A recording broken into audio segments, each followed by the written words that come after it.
सभी को जय जिनेन्द्र। जय जिनेन्द्र। स्टार्ट करते हैं। नमो अरहंताणम, नमो सिद्धाणम, नमो आयरियाणम, नमो अज्झायाणम, नमो लोये सव्वसाहुणम। भक्तामर प्रणत मौलिमणि प्रभाणा, मुद्योदकं दलितपापतमोवितानम्, सम्यक् प्रणम्य जिनपादयुगं युगादा, वालम्बनं भवजले पततां जनानाम्। जय बोलिए मानतुंग आचार्य की जय। जय। आचार्य की जय। अपना बहुत बढ़िया ये भक्तामर स्तोत्र चल रहा है, जिसमें कि मानतुंग आचार्य ने आदिनाथ भगवान की स्तुति करी, सर्व तीर्थंकरों की स्तुति करी, और वास्तव में तीर्थंकरों की क्या स्तुति करी, जो उनके आश्रित गुण थे उन गुणों की स्तुति करी, उन गुणों के लिए प्रीति थी इसलिए उनकी स्तुति करी। और वास्तव में सिर्फ उनके गुणों की प्रीति नहीं थी, अपने आत्मा की प्रीति थी, अपने आत्मा की रुचि थी। और वो आत्मा के जैसे गुण हैं वैसे गुण पूर्णता भगवान में दिखी, इसलिए उनकी स्तुति और वंदना हो पाई। तो वास्तविक में जिसको अपनी आत्मा का एक महात्म्य होता है वही वास्तविक में स्तुति कर पाता है, और वही वास्तविक स्तुति है। जो अपनी आत्मा की महिमा आए वही वास्तविक स्तुति है, और प्रयोजन भी सब स्तुति का यही है कि अपने आत्मा की महिमा, अपने आत्मा का अनुभव, श्रद्धान वो डेवलप हो। तो ऐसी यहाँ पे स्तुति की गई है। यहाँ पे एक प्रश्न आता है कि मानतुंग आचार्य थे, इतने बंधन में थे, अभी तक चल रहा है, ऐसे बंधन में रह के कोई कैसे कर सकता है स्तुति? मतलब बहुत सोचने वाली बात है। एक तरफ तो बोल दिया कि बंधन में रह के कर दिया और जेल में रह के रचना कर दी, लेकिन ये सवाल उठता है कि जेल में रह के कोई ऐसी स्तुति कैसे कर सकता है इतने बंधनों में? तो जब इसको अपन विचारते हैं तो वास्तविक में जो मानतुंग आचार्य थे वो बंधन, उन्होंने उसको बंधन माना ही नहीं, क्योंकि बंधा कौन? वो थी सोने की वो थी लोहे की बेड़ियां। और बंधा क्या था लोहे की बेड़ियों से? ये शरीर बंधा था, शरीर। जो बेड़ियां हैं वो आत्मा को छू भी नहीं सकती। और जिन्होंने अपने आप को आत्मा मान लिया हो वो उस बंधन से सुखी और दुखी क्या होंगे? खुल गया या बन गए, उससे सुखी दुखी या हर्ष विषाद होने का सवाल ही नहीं। वो तो जो काम बाहर करते थे वही काम अंदर जेल में भी किया। बाहर भी अपनी आत्मा का ध्यान भगवान की स्तुति करते थे, अंदर भी वही काम किया। तो अपने आप को अबंध स्वरूपी जिसने मान लिया, वास्तव में आत्मा को कोई बांध नहीं सकता है। आत्मा को कोई बांध नहीं सकता। एक तरफ तो अपन गीत गाते हैं, कर्मों ने आत्मा को बांध रखा है, कर्मों का बंधन है। ये सब जो कथन है, ये सब जो कहने का है, ये सब निमित्त के कथन है। ये सिर्फ आइडिया कराते हैं कि कुछ काम हो रहा है तो उसमें क्या क्या फैक्टर्स इन्वॉल्व हैं। बट वास्तव में ये जो कर्म भी है, ये अपन ने जब कर्म का पढ़ा था, कर्म जो है ये पुद्गल पार्टिकल्स हैं, कारमाण वर्गणाएं हैं। और एक द्रव्य दूसरे द्रव्य को छू भी नहीं सकता, प्रॉपर्टीज अलग है, छू ही नहीं सकता। जो कर्म है वो आत्मा को छू नहीं सकते। कर्मों ने आत्मा को नहीं बांधा है। आत्मा जो है अपने ही राग और द्वेष से बंधा हुआ है, अपने ही भावों से बंधा हुआ है। ये कर्म नहीं बांध पाते हैं। तो वहां पे ऐसी अवस्था में रह के भी बाहर में भी अपने को बंद रूपी नहीं माना, और अंतरंग में भी अपनी आत्मा को बंद रूपी ना मानते हुए अबंध स्वरूपी मानते हुए, ऐसे अबंध स्वरूपी, ऐसे पूर्ण गुण संपन्न भगवान का यहाँ पे स्तवन किया है। आई होप ये क्लियर हुआ होगा आपको थोड़ा, और धीरे धीरे इसको क्लियर करते जाएंगे। आगे चलते हैं। आगे चलने उससे पहले एक फोटो देखते हैं अपन। ये फोटो है, इस फोटो में आपको क्या दिख रहा है? बस आपको देख के बताना है कि फोटो में क्या ऑब्जर्व कर पा रहे हैं आप। हाथ खड़ा कर दीजिएगा आप, मैं पूछ लूंगा। और सब ट्राई करें कोई प्रॉब्लम नहीं है इसमें, हेजिटेशन वाली कोई बात नहीं है। सिर्फ फोटो में देख के बताना है फोटो में क्या क्या है, बाकी कोई ज्यादा टेंशन ही नहीं है।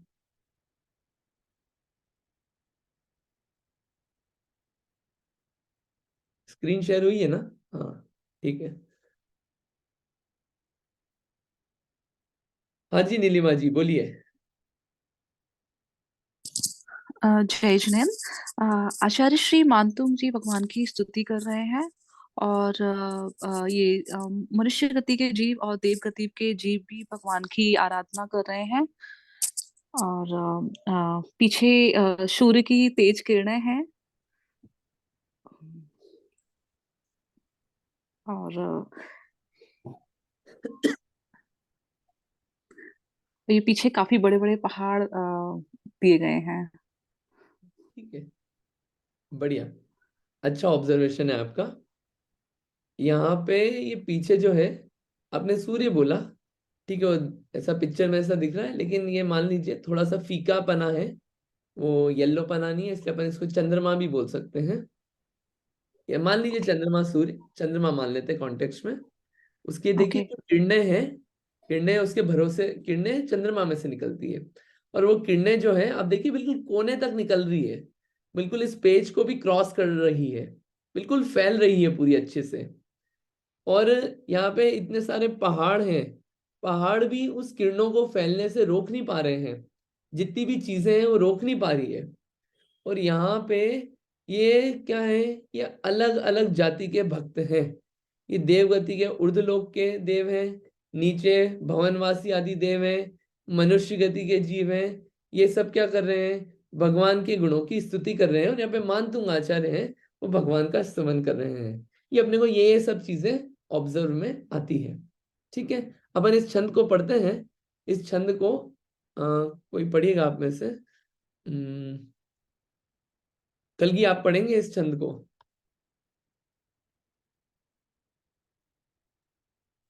हाँ। जय जिनेन्द्र। संपूर्ण मंडल शशांक कला कलाप शुभ्रा गुणास त्रिभुवनम तव लंघयन्ति ये संसृतास त्रिजगदीश्वर नाथ मेकम कस्ता निवारयति संचरतो यथेष्ट। बढ़िया, बहुत अच्छा। यहाँ पे क्या है, पहले अर्थ देखते हैं अपन। संपूर्ण यानी कि परिपूर्ण, अब कुछ कमी नहीं बची, परिपूर्ण। मंडल शशांक, शशांक शब्द पहले भी आया हुआ है, इंदु भी आया था और शशांक भी आया था। शशांक यानी कि चंद्रमा, चंद्रमा। है ना? और शशांक मंडल, चंद्र मंडल। फिर कला कलाप, कला बोलते हैं जो उसकी किरणें होती है ना, उसको बोलते हैं कला। और कलाप, कला कलाप यानी कि कलाओं का समूह। फिर शुभ्रा गुणास त्रिभुवनम तव लंघयन्ति। शुभ्रा, ये शुभ शब्द होता है, शुभ यानी कि अच्छा, श्रेष्ठ, स्वच्छ। शुभ्रा शब्द है, शुभ्रा श्रेष्ठ स्वच्छ। गुणास त्रिभुवनम, ये शब्द हो जाएगा गुणा। गुणा, एक होता है गुण और एक होता है गुणा। गुणा यानी कि गुणों का समूह, गुण बोलते हैं तो एक गुण, गुणा यानी कि गुणों का समूह। फिर त्रिभुवनम, त्रि यानी कि तीन, भुवनम यानी कि लोकों में, तीन लोकों में। तीन लोक कौन कौन से? ऊर्ध्वलोक, ऊर्ध्वलोक में देवगति के जीव, देवगति के जीवों के ऊपर कौन रहते हैं? सिद्ध परमेष्ठी भगवान। और कौन रहता है सिद्ध परमेष्ठी के वहां पे, सिद्ध शिला पे कौन रहता है? निगोदिया जीव। फिर नीचे अपन आते हैं, बीच में मध्य लोक, मध्य लोक में कौन कौन रहता है? तिर्यंच गति के जीव पाए जाते हैं, और देवगति वाले जीव भी रहते हैं द्वीप समुद्रों में, और मनुष्य गति के जीव भी पाए जाते हैं मध्य लोक में। ठीक, फिर नीचे जाते हैं अधोलोक, अधोलोक में कौन कौन रहता है? अधोलोक में एक तो नारकी है सब, एक, दूसरा देवगति के देव हैं, तीसरा निगोदिया जीव है। ऐसे ये तीन भुवन, तीन भुवन से सिर्फ जगह नहीं लेना, जगह के लोग भी ले लेना। ठीक, तो यहाँ पे अभी तीन भुवन, त्रिभुवनम तव लंघयन्ति, तव यानी कि आपके, और लंघयन्ति, लंघयन्ति की उंगालना, उगालना यानी लांघना, लांघ रहे हैं। अपन जैसे वो, जैसे दीवार होती है तो अपन बोलते हैं ना, कूद जाओ यहाँ से फटाफट, इसको लांघ जाओ। है ना, मतलब इसको भी क्रॉस कर जाओ, इसको भी पार कर जाओ। इसको बोलते हैं लांगना, लंघयंती, लांग रहे हैं। ये यानी कि जो। संश्रितास, संश्रितास यानी कि आश्रित हैं, संश्रितास। त्रिजगदीश्वर नाथ मेकम, त्रिजगदीश्वर यानी कि तीन जगत के ईश्वर। तीन जगत के ईश्वर क्यों हैं? क्योंकि तीनों लोकों के जो जो राजा हैं, इंद्र हैं, वो भी इनको नमस्कार करते हैं। जब राजा ही नमस्कार कर रहे हैं, मतलब ये उनसे भी बड़े हैं, इसलिए बोला त्रिजगदीश्वर। ठीक है, त्रिजगदीश्वर नाथम, नाथ मेकम, नाथम एकम। नाथम यानी कि स्वामी, स्वामी पहले ही बताया था, एक होता है अनाथ और एक होता है नाथ। तो क्या बोला, नाथ हो आप, ऐसे नाथ। एकम, एकम यानी कि एक। ठीक है, कस्तानिवार्यति, कह, कह शब्द है, क यानी कि कौन, तान यानी कि उन्हें, निवार्यति, निवार्यति यानी कि रोकता है, इसको निवार दो, दूर कर दो, रोकता है, निवार्यति। संचरतो यथेष्टम, संचरतः, पहला शब्द है संचरतः, संचरतः यानी कि चलते हुए, चलना, संचरतः चलते हुए। यथा, यथेष्टम है ना, यथा प्लस ईष्टम, आ और ई मिलके ए बन गया वो, यथेष्टम, यथा ईष्टम, यथा यानी कि अपनी, ठीक, यथा सॉरी यथेष्टम, यथेष्टम यानी कि इच्छा अनुसार, इच्छा अनुसार। ठीक है, सॉरी यथा यानी कि अपनी, और इष्टम यानी कि तो क्या हो गया, इच्छा अनुसार, अपनी इच्छा अनुसार। ठीक है, ये शब्द अर्थ हो गए। अब आपको थोड़ा थोड़ा फोटो से और शब्द अर्थ करके कुछ क्लिक कर रहा होगा, कुछ क्लिक कर रहा हो तो आप अपने थॉट्स बताइए, फिर मैं समझाता हूँ। अगर कोई ट्राई करना चाहे, मैं तो फिर बताऊंगा ही, और किसी को फटाफट ट्राई करना हो कि क्या अर्थ बनता है इसका, किसी को करना है? कुछ गलत सही कुछ नहीं है, चलिए मैं ही बताता हूं क्या बोल रहे हैं यहाँ पे। हे तीन जगत के ईश्वर, हे त्रिभुवनपति। ठीक, क्या बोल रहे हैं उनको, कि जैसे पहले बहुत आसान भाषा में बताते हैं, फिर इसका अर्थ कर देंगे। कि जैसे चंद्रमा होता है, चंद्रमा की किरणें फैलती जाती है, उसको कोई भी रोक नहीं सकता, किरणों को, चंद्रमा की किरणों को, वो पूरे लोक में फैल जाती है अच्छे से, उसको कोई भी नहीं रोक सकता। वो चंद्रमा इतना अच्छा है कि उसके उसके सहारे से जो किरणें रही है, वो भी फैलने से रुक नहीं पाती, उसको कोई रोक नहीं सकता। और कहाँ कहाँ पे, क्या सिर्फ इंडिया में आएगी चंद्रमा की किरणें, यूएस में आएगी? नहीं, सारे कॉन्टिनेंट्स, जो कॉन्टिनेंट्स आइडेंटिफाइड नहीं है वहां पे भी, ओशंस में भी, पूरे लोक में, तीनों लोक में उसकी क्या है, किरणें फैलती है, यानी लांघती जाती है जगहों को, फैलती जाती है। किसकी? चंद्रमा की किरणें। ऐसे ही हे भगवान, आपके आश्रित जितने भी गुण हैं, जितने भी अच्छे अच्छे गुण हैं आपके आश्रित, वे सारे गुण जो हैं उनको फैलने से कौन रोक सकता है? वो गुण आपके आश्रित रहे हुए हैं। वो गुणों की महिमा, गुणों का बखान और गुणों का फैलाव तीनों लोकों में होता है।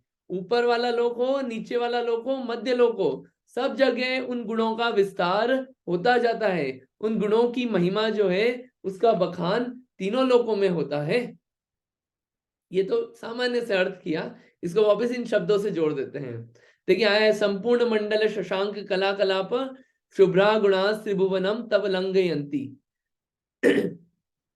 जैसे कि जो शशांक का, चंद्रमा का मंडल होता है, आभा होता है, उससे जो किरणें होती है, जैसे वे पूरे लोकों में फैलती है, लांघती है, वैसे ही आपके गुण जो हैं वो तीन भुवन में क्या होते हैं, पार पाते हैं, तीनों भुवन में फैलते हैं।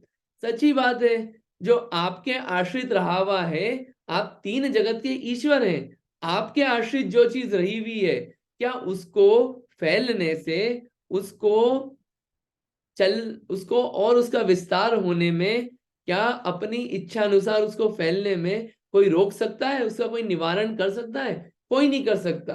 वो ये गुणों की महिमा है, और गुणों के साथ साथ यहाँ पे सिर्फ गुण की महिमा नहीं है, यहाँ पे गुण जिसके आश्रित रहे हुए हैं, वो द्रव्य जो है, वो आत्म द्रव्य जो है, भगवान का जो द्रव्य है, द्रव्य गुण पर्याय, ये गुण जो है वो द्रव्य के आश्रित रहे हुए हैं। तो वो जो द्रव्य है, आत्मा है, उसकी महिमा बता रहे हैं कि वो आत्मा इतना महान है, इतना अच्छा है कि उसके आश्रित जो गुण रहे हुए हैं वो भी फैलते हैं। जब वो आश्रित रहे हुए गुण ही इतने फैलते हैं कि नहीं फैलते हैं? गुणों का बखान हर जगह होता है कि नहीं होता है? भगवान के महानता मानी जाती है कि नहीं मानी जाती है? कौन रोक पाता है? जब वही फैल रहे हैं तो आपके आश्रित जो भक्त रहेंगे, आश्रित रहेंगे यानी कि ऐसा नहीं भरोसे जाके बैठ गए कि हम अब तो आपके ही भरोसे भगवान मेरी नाव, ऐसा नहीं। जो आपके गुणों की महिमा करेगा और जो आपका सहारा लेगा, क्या उसकी महिमा फैलने में टाइम लगेगा क्या? इसको अपन एप्लीकेशंस देखें तो जो भगवान के, सिंपल सी बात, जो भगवान के दर्शन करने जाता है, भगवान की पूजन करता है, क्या उसका यश कीर्ति नहीं फैलता? फैलता है। आपके आश्रय जो आएगा उसकी भी महिमा बनती ही है। आपके गुणों का जब फैलाव हो रहा है, मतलब आपके जो आश्रित है जब उसका फैलाव हो रहा है, तो जो आपके आश्रित भक्तजन आएंगे उनकी भी महिमा अब एक्चुअल में आती ही है, उनका भी होता ही है। ठीक बात है, ये समझ में आया यहाँ पे? तो यहाँ पे जो वर्णन हो रहा है कि आपके गुण जो है, ऐसा नहीं कि कहीं एक छोटी सी जगह आके रह गए, आपके गुणों का फैलाव इतना है कि पूरे लोक में फैल गए हैं। यहाँ पे भगवान के गुणों का विस्तार बताया जा रहा है कि बिल्कुल ऐसा नहीं कि कोई नगर के पार्षद हैं या कोई एमपी हैं या कोई एक पूरे कोई एक पर्टिकुलर जगह के सीनेट आदि हैं। वो जो है वो पूरी जगह जो है, पूरा लोक है, वहां पे फैल रहे हैं उनके गुण। तो अगर अपने को कुछ अपना फैलाव भी करना है तो आश्रय किसका लेना चाहिए? भगवान का। और वैसे ही बन जाए तो अपने गुण भी वैसे ही फैलेंगे, अपनी भी ख्याति वैसी ही फैलेगी। सबसे ख्यातिवान कौन? भगवान।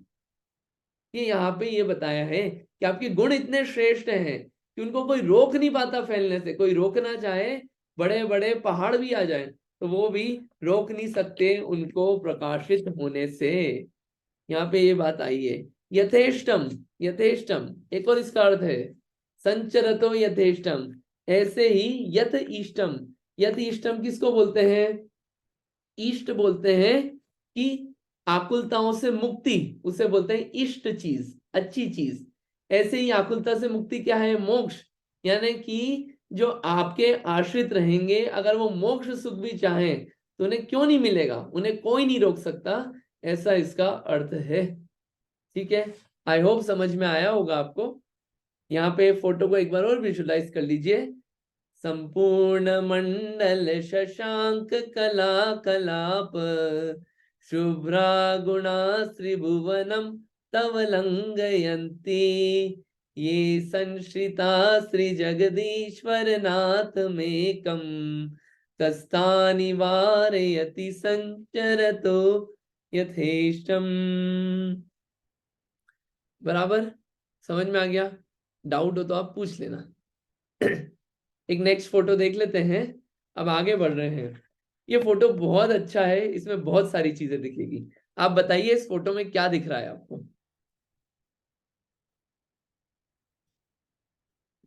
क्या है इस फोटो में? आपको ट्राई सबको करना है, हेजिटेट मत करिएगा, हाथ खड़ा करिएगा और मैं पूछूंगा। सिंपल आपको चीजें बताना है, कोई डिफिकल्ट नहीं है। फोटो में क्या क्या दिख रहा है ये एक्चुअली क्या है, विजुलाइज करने से क्या होगा, अपन जब बोलते हैं ना इसको, जब अपन छंद बोलेंगे भगवान के सामने तो वो चीज अपने दिमाग में और उभर के आती है। हाँ जी चारू जी बताइए। मुझे थोड़ा-सा बोलने में उतनी कन्वीनियंस नहीं है, लेकिन मैं ट्राई करती हूँ। तो भगवान बैठे हुए हैं और मानतुंगाचार्य बैठ के ही उनकी आराधना कर रहे हैं। और यहाँ पे शायद देवी हैं सामने जो नृत्य कर रही हैं, और ऊपर आकाश में बादल हो रहे हैं और पीछे पहाड़ पे शायद अग्नि दिख रही है। अच्छा, बढ़िया। हाँ शायद। अच्छा ऑब्जर्वेशन है।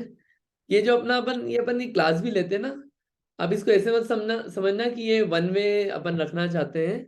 आपको थोड़ा भी दिमाग में कुछ आता है तो आप बोलिए, एक्सप्रेस करिए, तो अच्छा रहेगा उससे।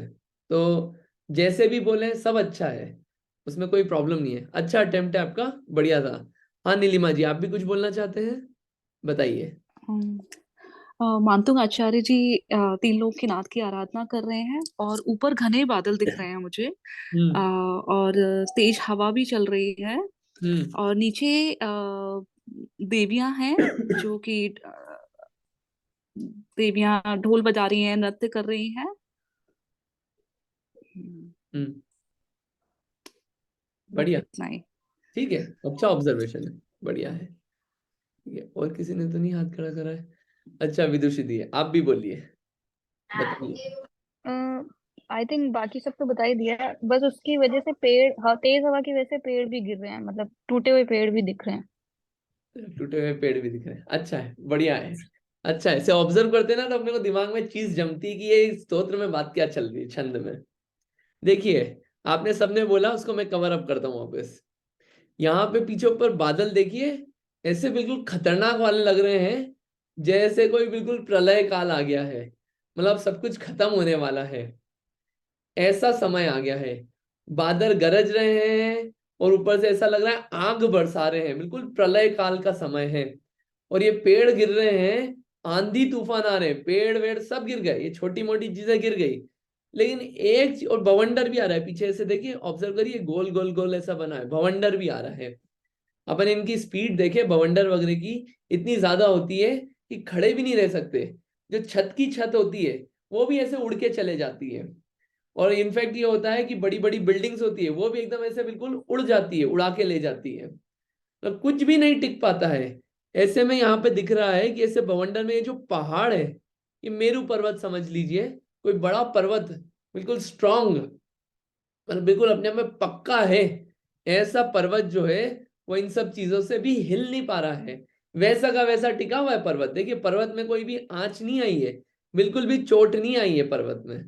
ठीक है, ये एक चीज। ये क्या है, दो लाइन जो होती है ना, ये उपमाएं होती है, एग्जाम्पल देते हैं। अब इसको अपन जाते हैं आगे। अब यहाँ पे नीचे अपन ऑब्जर्व करते हैं, यहाँ पे ये देवियां हैं, जो रूप आदि से दिखता है कि देवियां हैं, स्वर्ग की देवियां हैं। बढ़िया अच्छे अच्छे वस्त्र धारण करी हुई हैं, बढ़िया गीत बजा रही हैं, बढ़िया नृत्य कर रही हैं, बढ़िया मन मोहने वाली आवाजों से, ध्वनि से गीत गा रही है कि किसी का भी मन मोह ले।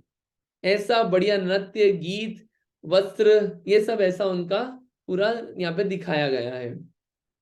ऐसे समय में यहाँ पे हैं आदिनाथ भगवान, वहां पे वो टिके हुए हैं।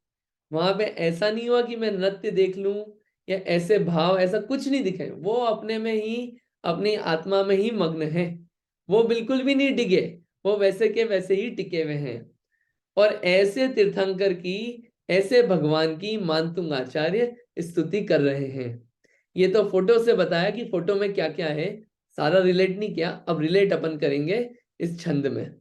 इस छंद को अपने को पढ़ना है, ठीक है। चारू जी पढ़िए, आप पढ़ेंगे इस छंद को। हाँ मैं पढ़ देती हूँ।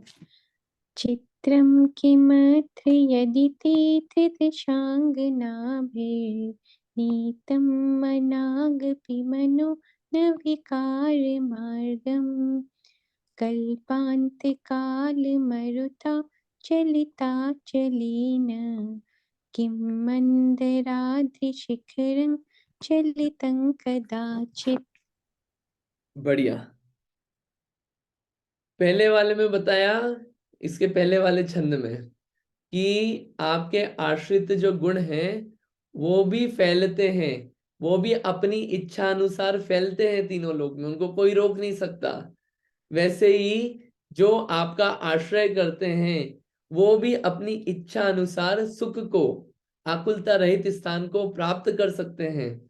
इसका उदाहरण भी था, क्या था कि मारीची थे, मारीची का जीव, मारीची का जीव तीर्थंकर के पोते हुए, प्रथम तीर्थंकर के पोते हुए आदिनाथ भगवान के, उन्होंने आपका आश्रय छोड़ा तो क्या हुआ, उससे उल्टा हुआ। कहाँ वो फैल सकते थे, उनके गुणों का विस्तार फैल सकता था, वो खुद भगवान बन सकते थे। तीर्थंकर के कुल में जन्म हुए, पोते चक्रवर्ती के बेटे, वो भी अगर आश्रय लेते तो वो भी पहुंच जाते, लेकिन उन्होंने आपका आश्रय छोड़ा। आपका आश्रय छोड़ा यानी कि जिस मार्ग पे आप चले उस मार्ग को छोड़ा, दूसरे मार्ग पे गए, तो क्या हुआ, नहीं जा पाए। और वही सिंह की पर्याय में गए, शेर। कोई बैकग्राउंड फैमिली हिस्ट्री भी नहीं कि भैया कोई पोते हों किसी के, कोई जैक लग जाए, कुछ नहीं। लेकिन उन्होंने क्या करा, आश्रय किया आपका, आपके बताए हुए मार्ग का। आपका बताया हुआ मार्ग क्या, कि अपनी आत्मा में स्थिर हो जाना, अपनी आत्मा का श्रद्धान कर लेना। उन्होंने वैसा स्थिरता, वैसा आश्रय किया, तो सिंह की पर्याय से ही उनके गुणों की कीर्ति फैलने लगी और मोक्ष की तैयारी हो गई। ये यहाँ पे ये वो जो पीछे काव्य था उसमें ये सब बातें बताई। अब आगे क्या बता रहे हैं इसमें, इसमें आगे और वर्णन कर रहे हैं। क्या वर्णन है इसमें, पहले अपन इसमें देखते हैं अर्थ एक एक शब्द का।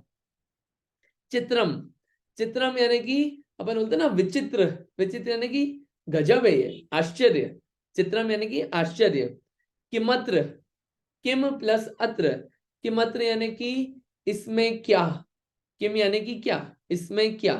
यदि, यदि यानी कि यदि। ते, ते यानी कि आपका। ये ते, त्वम, भवम, भवान, ये सब शब्द खूब आएंगे। त्वम, ये सब शब्द खूब आएंगे। इसके अर्थ आप ध्यान रखना। त्रिदशांग नाभि, ये नाभिर है ना, नाभिर, त्रिदशांग नाभि।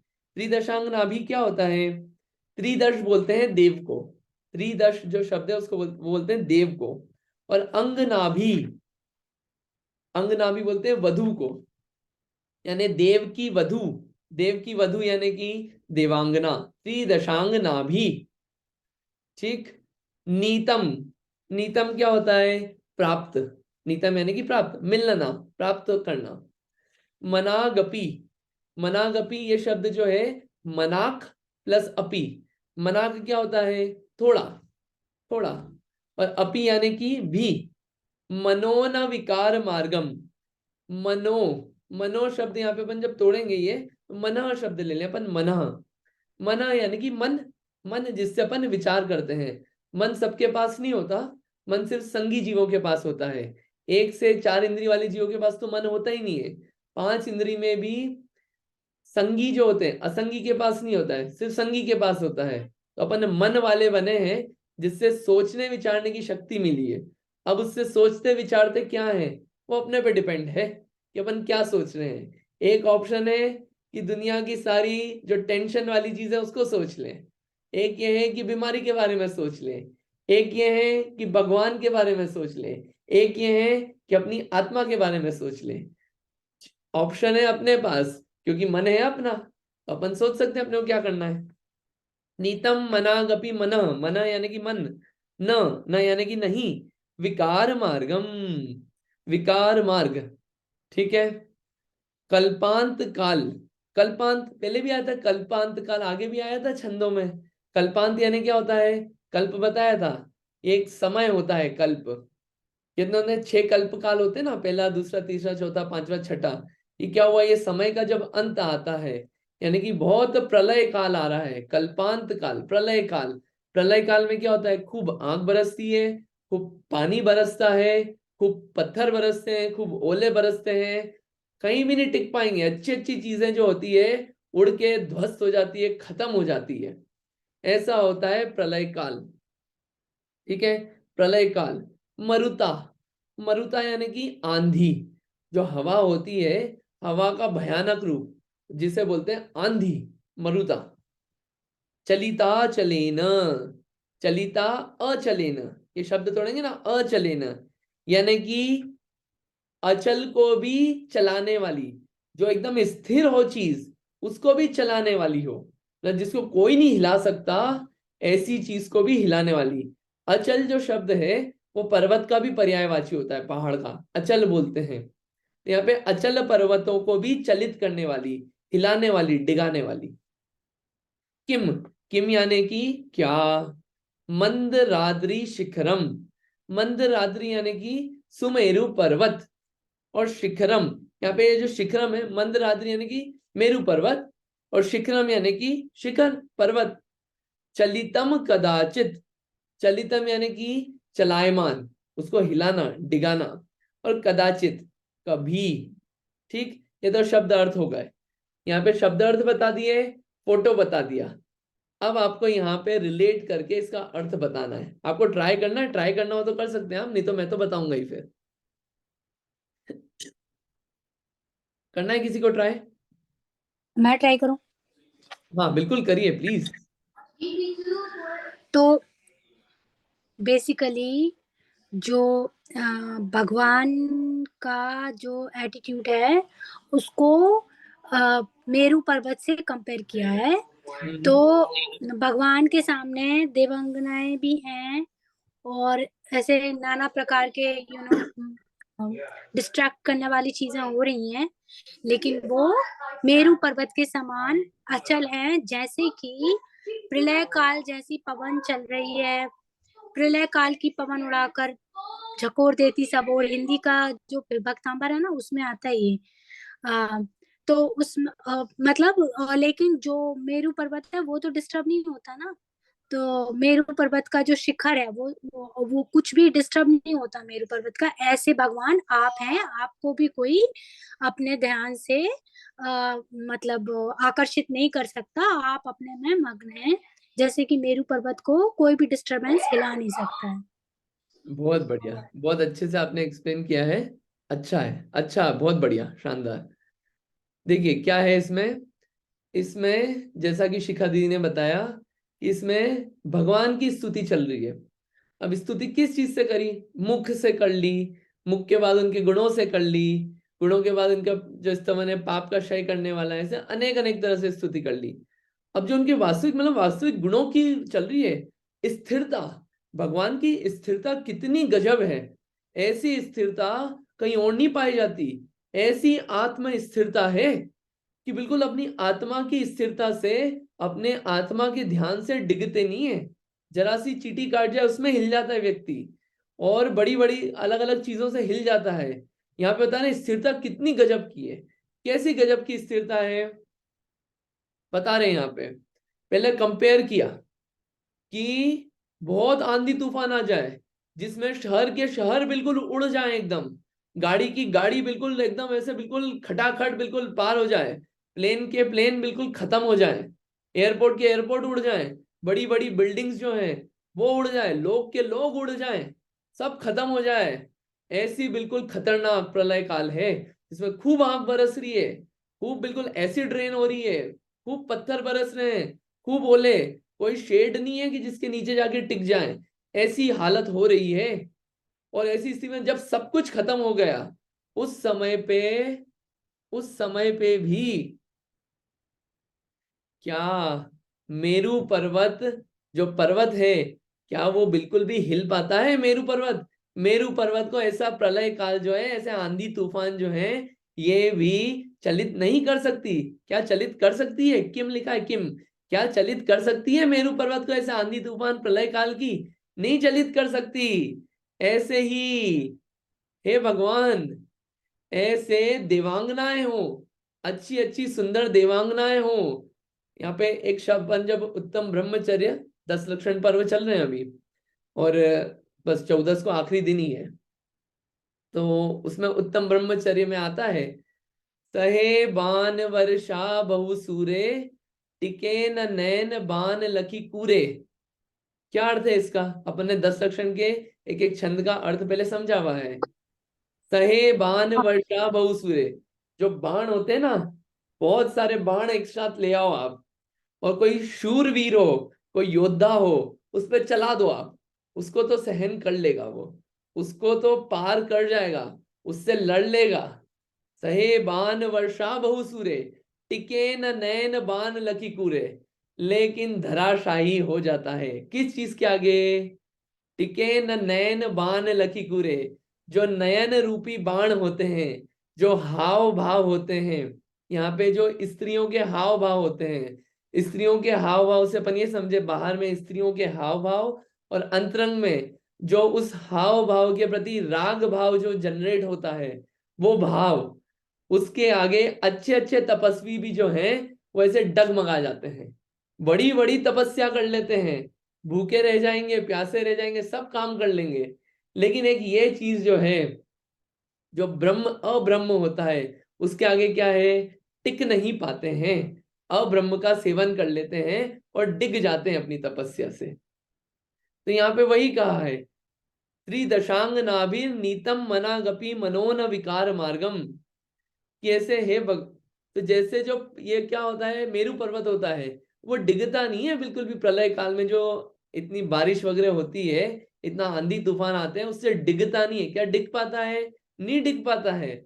ऐसे ही हे भगवान, आप जो है, आपके मन में बिल्कुल भी विकार नहीं आता, बिल्कुल भी मन में खराब नहीं आता, मन में बिल्कुल भी भाव नहीं आता कि मैं इनको देखूं, ये सुंदर है, ये अच्छे हैं, अपनी तपस्या से भंग हो जाऊं, अपने मन में राग द्वेष भाव कर लूं, बिल्कुल भाव नहीं आता। देखना तो दूर, मन में भाव भी नहीं आता, मन वचन काय कुछ भी, किसी से भी कुछ नहीं होता, इतनी स्थिरता है। ये आपकी गजब की साधना है कि आप अपने में स्थिर हैं। इसमें क्या आश्चर्य है? क्या इसमें इसमें बोला है चित्रम किमत्र, इसमें क्या आश्चर्य है कि इतनी देवांगनाएं भी आपके सामने नृत्य कर ले तो भी आपके मन में विकार नहीं आता? इसमें क्या आश्चर्य है? अरे इतने बड़े बड़े प्रलय काल आ जाते हैं, इतने आंधी तूफान आ जाते हैं, उसमें जब मेरू पर्वत नहीं डिग रहा है तो आप तो मेरू पर्वत से भी ज्यादा स्थिर हो। अपना आप तो अपनी आत्मा में स्थिर हो। आपकी स्थिरता जो है वो अखंड ब्रह्मचर्य है आपके पास, घोर ब्रह्मचर्य है। ब्रह्मचर्य यानी कि ब्रह्म यानी कि आत्मा, चर्य यानी कि उसमें आचरण करना, अपनी आत्मा में आचरण करने वाला हो, अपनी आत्मा में स्थिर करने वाले हो। तो जब जो आत्मा में, जिसने अपनी आत्मा को ही अपना मान लिया, वो बाहर की स्त्रियों में, देवांगनाओं में चर्या कैसे करेंगे? इतनी स्थिरता है, तो इसमें क्या आश्चर्य है?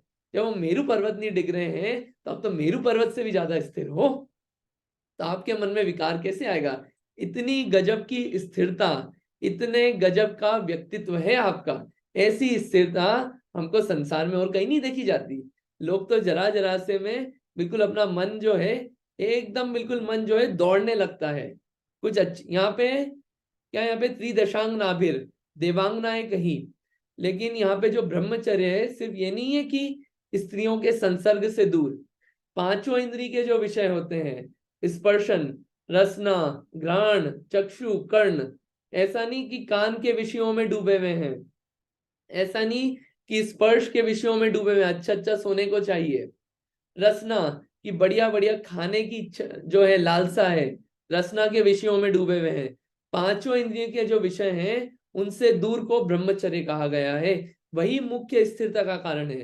लेकिन फिर भी ब्रह्मचर्य को विशेष रूप से इसलिए कहा जाता है कि व्यक्ति चार चीजों से तो हट जाता है, चार चीजों से, लेकिन एक ये जो चीज होती है, इससे फिर भी अच्छे अच्छे लोग डिग जाते हैं। तो कहा है इससे जो बच गया वो सबसे बच गया, जो इसमें रह के भी स्थिर रह गया अपनी आत्मा में, वो टिक गया। तो इसमें क्या आश्चर्य है भगवान, आप नहीं डिगे तो, आप में वो राग द्वेष भाव उत्पन्न नहीं हुए, कोई भी कल्पांत काल, कोई भी आंधिया चलने को आ जाए वो आपको डिगा नहीं सकती। उदाहरण है हमारे पास तो, इतने बड़े बड़े प्रलय आए, पार्श्वनाथ भगवान थे, इतने उपसर्ग आए, डिगे नहीं, कोई भी मोह में बहा नहीं। अनेक जो मुनिराज थे, समाधि मरण पाठ पढ़े अपन, गज कुमार मुनि अपने आत्मा के शुद्धोपयोग में इतने लीन थे, उपसर्ग हुए, मनाने आए कि चलो घर चलो, मतलब वो क्या है, एंगेजमेंट भी हो गई, वादा कर दिया था शादी कर लेंगे, लेकिन क्या हुआ, संसार से विरक्त हो गए, क्या हुआ, मुनि बन गए, सिगड़ी जला दी ससुर ने, फिर भी डिगे नहीं। इतनी स्थिरता है। ये उदाहरण अपन प्रथमानुयोग जब देखते हैं ना, प्रथमानुयोग पढ़ते रहना चाहिए अपने को, कहानियां, पद्म पुराण पढ़े, आदि पुराण पढ़े, इसमें इतनी अच्छी अच्छी कहानी आती है। सुकुमाल मुनि, सुकौशल मुनि, गज कुमार मुनि, अनेक मुनि हुए, उनसे इतनी पता चलता है कि वाह गजब, ऐसी स्थिरता जो है कोई भी समय आ जाए, ऐसी स्थिरता है। तो यहाँ पे स्थिरता के गुण से भगवान की स्तुति करी। अब ये एक एक गुणों से स्तुति कर रहे हैं। ऐसी स्थिरता, आत्म स्थिरता मुझे भी चाहिए, ऐसी स्थिरता मेरे मन में भी मुझे चाहिए, इसलिए उस स्थिरता गुण से अपन ने स्तुति करी। ये यहाँ पे इसका पूरा सार है। आई होप समझ में आया होगा आपको। कि देखिए फोटो अब रिलेट कर लीजिए आप।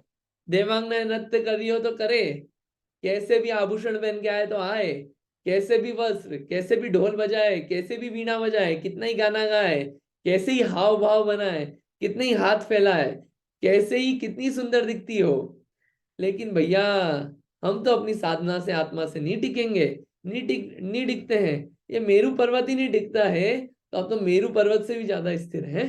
ऐसा यहाँ पे भगवान के गुणों की स्थिरता है। और वास्तव में जिसको अपने आत्मा की महिमा आ गई, वो कहीं और दिखता नहीं है। फिर यह है वास्तविक जैन दर्शन का सार, कि अपनी आत्मा में स्थिरता हो जाए, वो है जैन दर्शन प्राप्त करने का फल।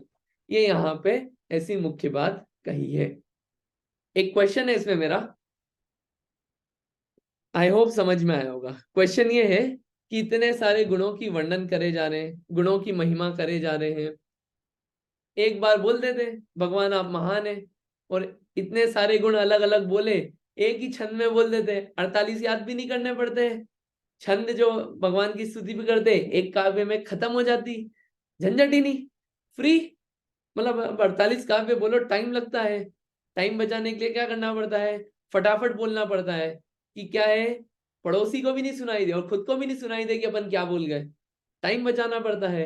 इससे चाहे एक छंद होता, बोल के काम खत्म, छुट्टी अपनी। इतने सारे एक एक छंद में क्यों स्तुति करे जा रहे हो, एक में कर लेते काम खत्म हो जाता। क्या लगता है आपको, क्या कारण है उसका? क्वेश्चन समझ में आया आपको, क्या चल रहा है यहाँ पे, क्या क्वेश्चन पूछ लिया?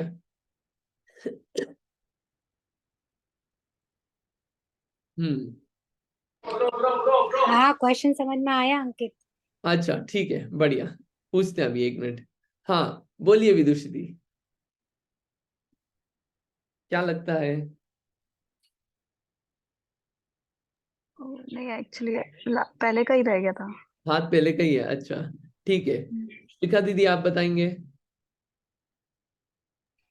देखो, एक तो जनरल आंसर ये है हम्म कि उससे अलग अलग बताने से आ, आत्मा के समीप जाने का क्या मतलब होता है वो पता चलता है। स्थिरता होना चाहिए, और मतलब जो भी हमने पिछले काव्यों में पढ़ा है कि इतने बुद्धिमान होना चाहिए, ठीक है, इतना ज्ञान होना चाहिए।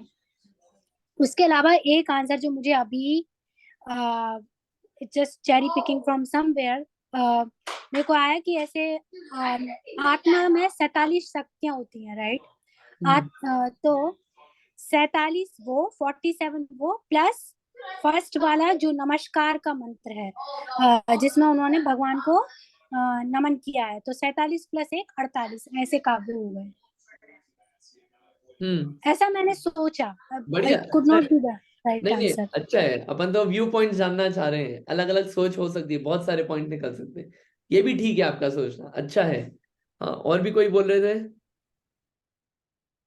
आ, हाँ नीलिमा जी आप बोल रहे थे शायद।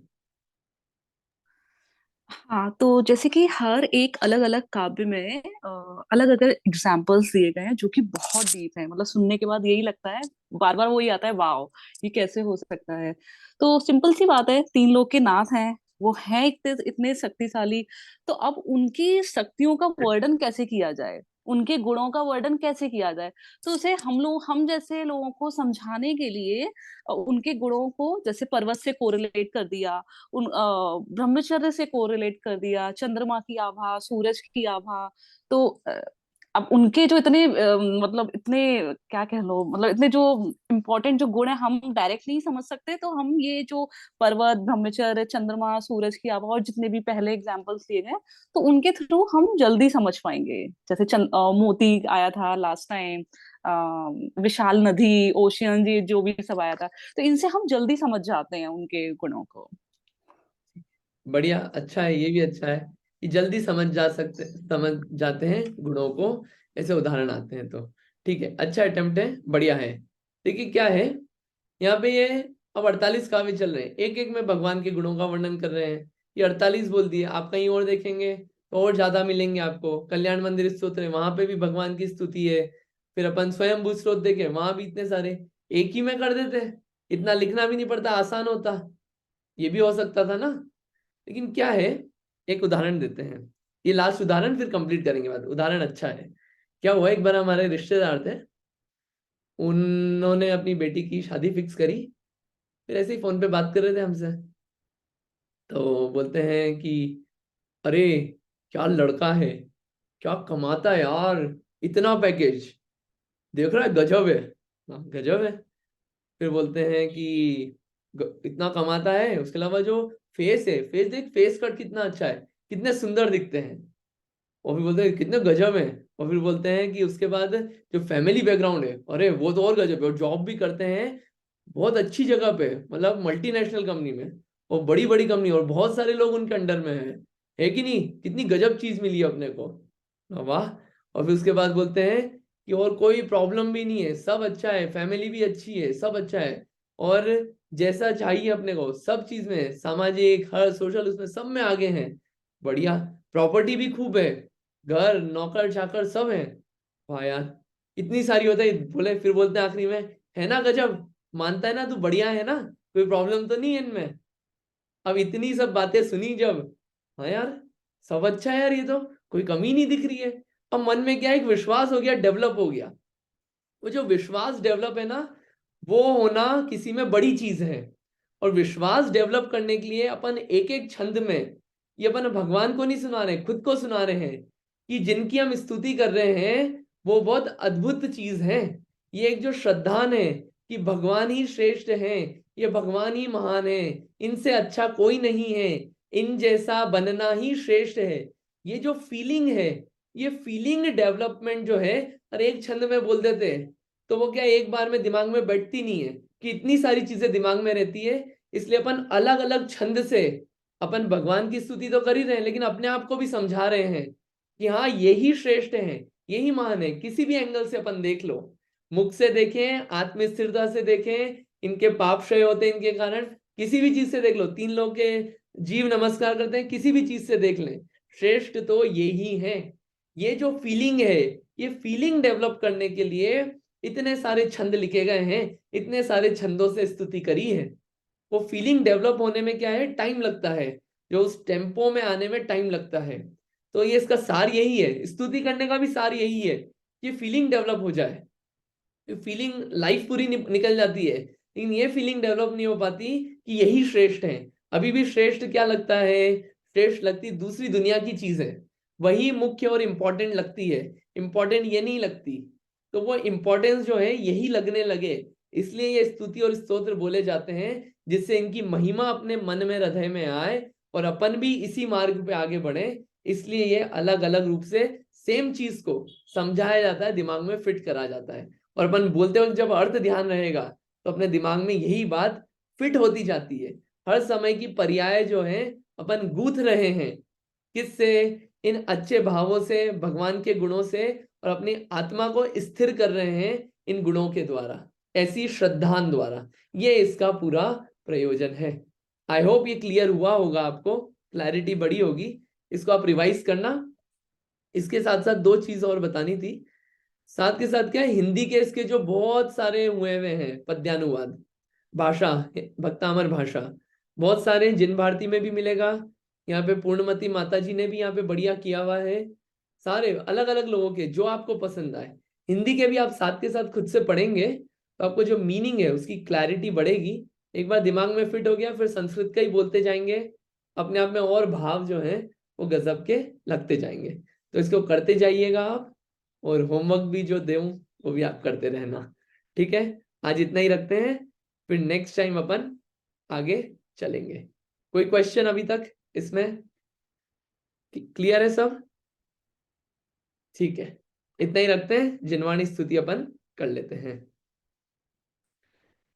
जावाणी के ज्ञान से सूझे लो कालो, सो वाणी मस्तक नमो सदा देता हूँ ढोक। है जिनवाणी भारती तो है जपो दिन रैन, जो तेरी शरणा गए सो पावे सुख चैन। जिनवाणी माता की जय। 9 बार नमोकार मंत्र।